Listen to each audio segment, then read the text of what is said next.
이 여호와의 구원의 약속은 온 이스라엘의 이 바벨론의 포로로부터 돌아오는 것으로 끝나는 것이 아닙니다. 계속해서 하나님께서는 이 다윗에게서 한 공의로운 가지가 나올 것임을 선포합니다. 그리고 그가 정의와 공의를 실행할 것이라고 이 선포를 하면서 이 왕위에 앉을 사람 또한 영원히 끊어지지 않을 것이라고 예언의 말씀을 하고 있습니다. 14절 말씀입니다. 여호와의 말씀이니라. 보라, 내가 이스라엘 집과 유다 집에 대하여 일러준 선한 말을 성취할 날이 이르리라. 여기서 이스라엘과 유다 집에 대하여 알려주신 이 계시의 말씀이 성취될 날이 이르게 될 것이다, 이렇게 말씀을 하고 있습니다. 여기서 이스라엘은 북이스라엘을 지칭하고 또 유다는 남유다를 뜻합니다. 이 북이스라엘은 아수르에 의해서 멸망을 당했고 또 남유다는 이제 곧 바벨론에 의해서 멸망을 당하게 됩니다. 이렇게 분열되었던 두 왕국은 차례대로 이 북이 또 외세에서 멸망하게 되고 또 남이 외세에 의해서 멸망을 하게 되는데, 이 두 나라 모두 하나님께서 또 이 선한 말을, 언약의 말씀을 성취할 날이 이르게 될 것이다 라고 하면서 구원의 언약을 말씀해 주시는 것입니다. 이들이 하나님께 심판받았던 이유는 무엇입니까? 멸망당했던 이유는 무엇입니까? 하나님의 명령, 이 율법을 어기고 복의 근원이 되시는 하나님을 떠나서 우상 숭배의 길을 걸어갔기 때문입니다. 결국 차례대로 북과 남이 멸망길을 가게 되는데, 이 하나님께서는 이 두 나라 모두 하나님께서 구원의 날이 이르러 구원하게 할 것이다 약속하고 있는 것입니다.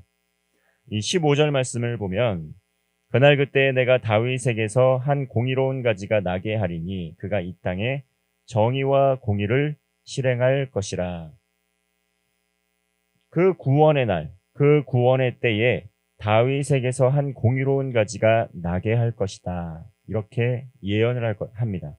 그리고 그가 정의와 공의를 실행할 것이다 라고 예언하고 있습니다. 이 예언의 말씀은 이 메시아에 대한 예고의 말씀입니다.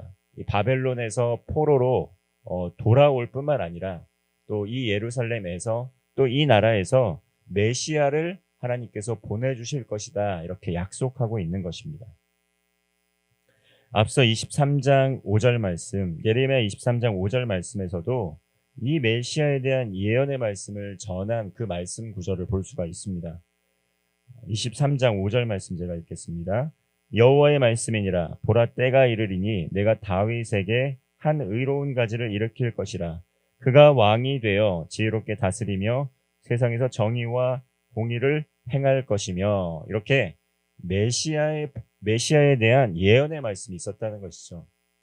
이스라엘 백성들은 예수님께서 처음에 오셨을 때 이러한 예언의 말씀들, 이런 메시아에 대한 예고의 말씀들이 바로 이 예수 그리스도를 지칭하는 것이다 라는 믿음과 확신을 가지고 이 예수님께서 정말 공의를 바로 세우고 정의를 바로 세우는 정치적인 그러한 왕으로서, 능력 있는 왕으로서 이스라엘을 해방시킬 것이라는 기대를 갖고 있었다는 것입니다. 예수 그리스도 안에서 성취된 것은 맞습니다. 그러나 예수님께서는 정치적인 어떤 권력을 가진, 또 능력을 가진, 또 무력으로, 또 외세의 압력에 의해서 또 압력을 이기고 또 이스라엘을 해방시키는 그런 정치적인 왕으로 온 것이 아니라 이 모든 민족이 구원을 받기까지 이 사랑의 능력으로, 사랑의 힘으로, 복음으로 이 세상을 또 정복하는 그러한 왕으로 오셨다는 것입니다. 예수님 안에서 성취가 되어서 이 복음으로 이 무너진 세상 가운데 정의와 공의를 바로 세워가는데, 그 법칙은 사랑의 법으로 하는 것이었다는 것입니다. 모든 믿는 자들이 이 복음으로 차별이 없고 구원을 받아서 하나님의 백성이 되는 권세를 갖게 되었다는 것이죠. 오늘날 우리나라에 이 복음이 들어오게 되었을 때 많은 부조리들이 이 복음으로 변화되는 것들을 우리는 경험했습니다. 신분 제도가 또 철폐되었고 또 빈부의 격차가 줄어들기 시작했다는 것입니다. 이 넘어갈 수 없는 신분적인 제약들이 이 복음의 능력으로 또 철폐되는 것을 볼 수가 있다는 것이죠.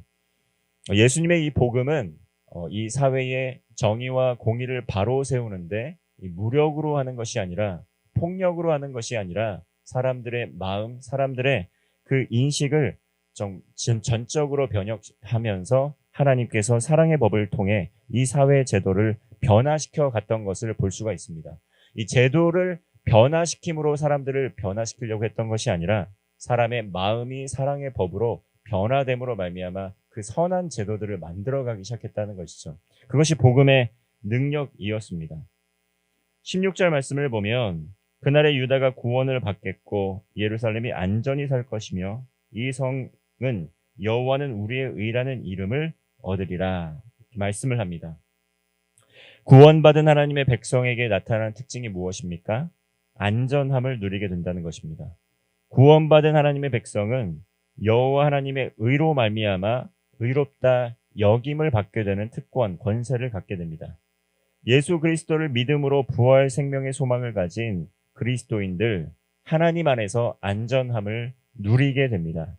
왜냐하면 이 죽음에서 또 이 사망에서 이해할 수 없는 또 우리가 또 해결할 수 없는 이 외로움과 두려움과 여러 가지 허무함에서부터 우리를 건져주시는 하나님 나라의 소망을 주시기 때문입니다.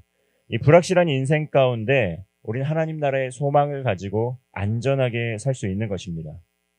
구원받음으로 말미암아 모든 죄에서 용서함을 받고 하나님의 자녀가 되는 권세를 누리게 되고 이 모든 그리스도인들에게는 하나님 나라에 대한 소망이 있습니다.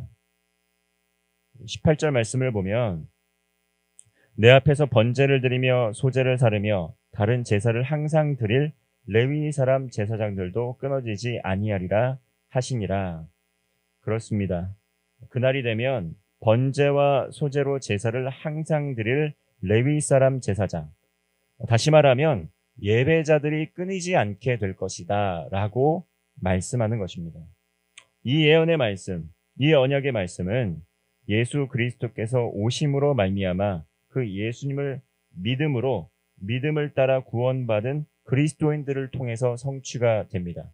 대제사장이신 예수 그리스도께서 우리의 중보자가 되어주시고 그리고 그 예수님을 믿는 그리스도인들이 또 왕같은 제사장이 되어서 하나님을 예배하고 이 세상과 하나님 사이를 화해케 하는 그러한 화목케 하는 직분을 감당하게 됨으로써 이 예언의 말씀 성취되는 것입니다.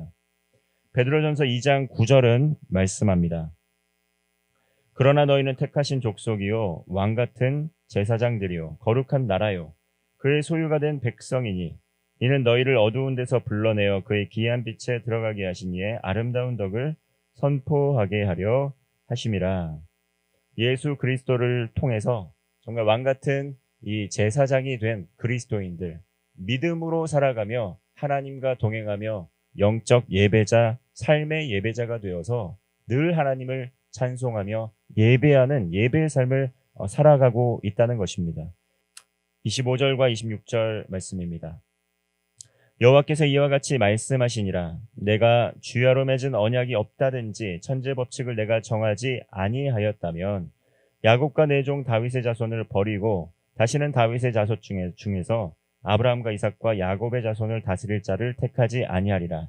내가 그 포로된 자를 돌아오게 하고 그를 불쌍히 여기리라. 이 말씀은 하나님께서 우주의 자연의 모든 법칙을 정하신 분이시라는 것입니다. 하나님께서는 이 세상이 돌아가는 이치를 정하신 신실하신 하나님이십니다. 하나님께서 정하신 그 법칙대로 이 세상은 운행되고 있습니다.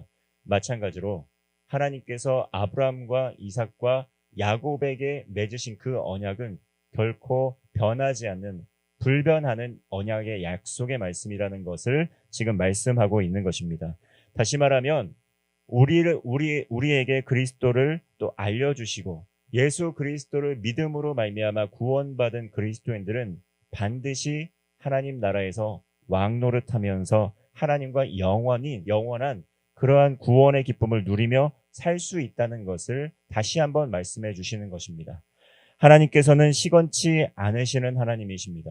아브라함과 이삭과 야곱의 하나님이 바로 우리가 믿는 예수 그리스도를 믿는 믿음 안에서 성취가 되고 있다는 것을 우리는 기억을 해야 됩니다. 우리가 믿는 예수님, 그 예수님께서 우리에게 구원의 복을 허락하여 주셨습니다. 광야와 같은 인생길을 살아가는 가운데 여러 가지 또 불안감을 주는 것들, 또 두려움을 주는 것들, 우리에게 공포심을 느끼게 하는 많은 일들이 일어나고 있지만 우리는 주 안에서 안전합니다. 하나님 나라의 소망이 있기 때문입니다. 이 땅에서의 삶의 여정을 마친 이후에 우리가 돌아갈 본향, 그 고향집이 예비되어 있다는 것을 늘 기억하시기를 바랍니다. 우리 주님께서 우리의 구원의 은혜를 허락하여 주셨고 또 인생길을 마치는 그날 우리는 하나님 나라에서 천국의 백성이 되어서 영원토록 하나님과 기쁨으로 살아가는 그 구원의 약속이 있음을 믿는 그러한 복된 성도 되시기를 바랍니다. 기도하겠습니다. 신실하신 하나님 아버지, 하나님의 그 구원의 언약은 변치 않고 우리가 인생의 여정을 마친 이후에 하나님 나라의 소망으로 우리를 인도하여 주실 줄로 믿습니다. 구원받은 하나님의 백성들, 구원의 확신을 가지고 믿음으로 살아가게 하여 주옵소서. 광야와 같은 인생길 가운데 흔들리지 않게 하시고 불안하지 않게 하시고 하나님 나라의 소망을 가지고 믿음으로 담대히 살아가며 하나님 나라를 우리의 삶의 모든 삶의 현장에 땅끝까지 이루어가는 복된 증인의 삶, 성도의 삶 되게 하여 주옵소서. 어디를 가든지 무엇을 하든지 하나님의 굳건한 언약의 말씀을 붙들고 이 복음을 증거하며 하나님을 영화롭게 하는 복된 하루 되게 하여 주옵소서. 이 모든 말씀 우리 구주 예수 그리스도의 이름으로 기도하옵나이다. 아멘.